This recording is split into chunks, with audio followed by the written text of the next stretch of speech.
एक समय की बात है। किसी एक राज्य में हरिशंकर नाम का राजा राज करता था। उस राजा के 3 बेटे थे।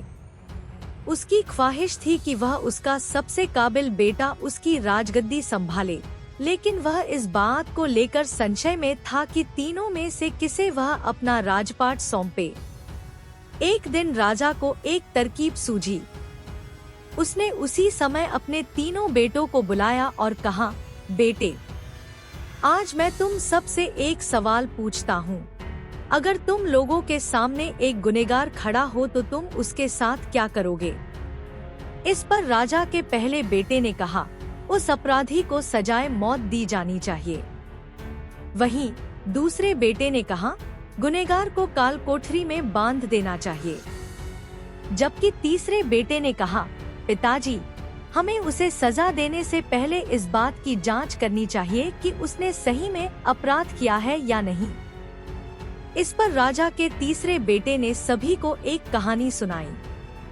एक राजा था जिसके पास एक बुद्धिमान तोता था। एक बार उस तोता ने महाराज से कहा, मुझे अपने माता और पिताजी के पास जाना है। राजा ने उसकी बात नहीं मानी, लेकिन तोता ने हार नहीं मानी। वह लगातार महाराज से जिद करने लगा कि मुझे माता पिता के पास जाने दे। अंत में राजा ने तोता की बात मान ली और कहा, ठीक है, तुम अपने माता पिता से मिलकर आओ, लेकिन वहाँ ज्यादा दिन नहीं रुकना।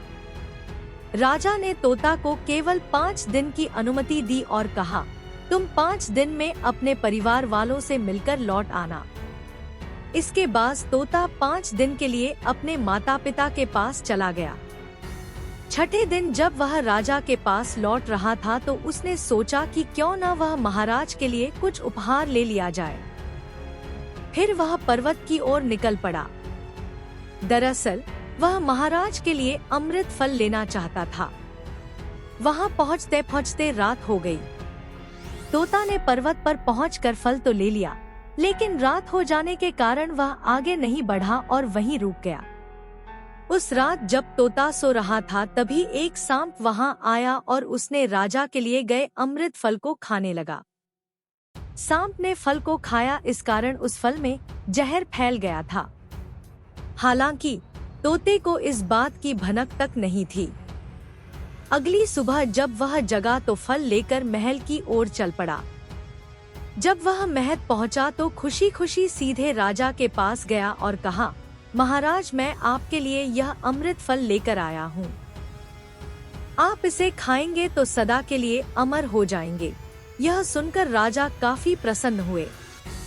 उन्होंने तुरंत उस अमृत फल को खाने के लिए मांगा। इस पर एक मंत्री ने कहा, जरा रुकिए महाराज, आप इस फल को बिना जांच किए कैसे खा सकते हैं?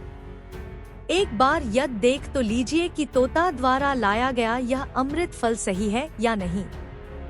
राजा उस मंत्री की बात से सहमत हुआ और कहा कि तुरंत इस फल को एक कुत्ते को खिलाया जाए। राजा का आदेश पाकर सैनिक ने फल का एक टुकड़ा कुत्ते को खिलाया। फल खाते ही कुत्ते की मौत हो गई। यह देख राजा गुस्से से आग बबूला हो गया। उसने क्रोध में आकर तलवार से तोता के सिर को काट दिया, साथ ही फल को फेंकवा दिया। कुछ साल बाद ठीक उसी स्थान पर एक पौधा निकल आया। यह देख राजा को लगा कि यह उसी जहरीले फल का पौधा है। उसने सभी को आदेश दिया कि उस पेड़ का फल कोई नहीं खाएगा। कुछ दिन बाद एक वृद्ध व्यक्ति उस पेड़ के नीचे आराम करने के लिए रुका। उसे भूख भी काफी जोर से लगी थी। उसने उसी पेड़ से फल तोड़ा और खाने लगा। फल खाने के बाद वह बूढ़ा व्यक्ति एकदम से जवान हो गया।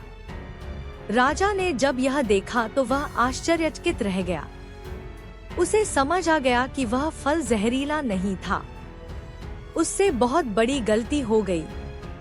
उसने बिना सच्चाई जाने तोता को मार दिया। इसे लेकर उसे काफी पछतावा भी हुआ।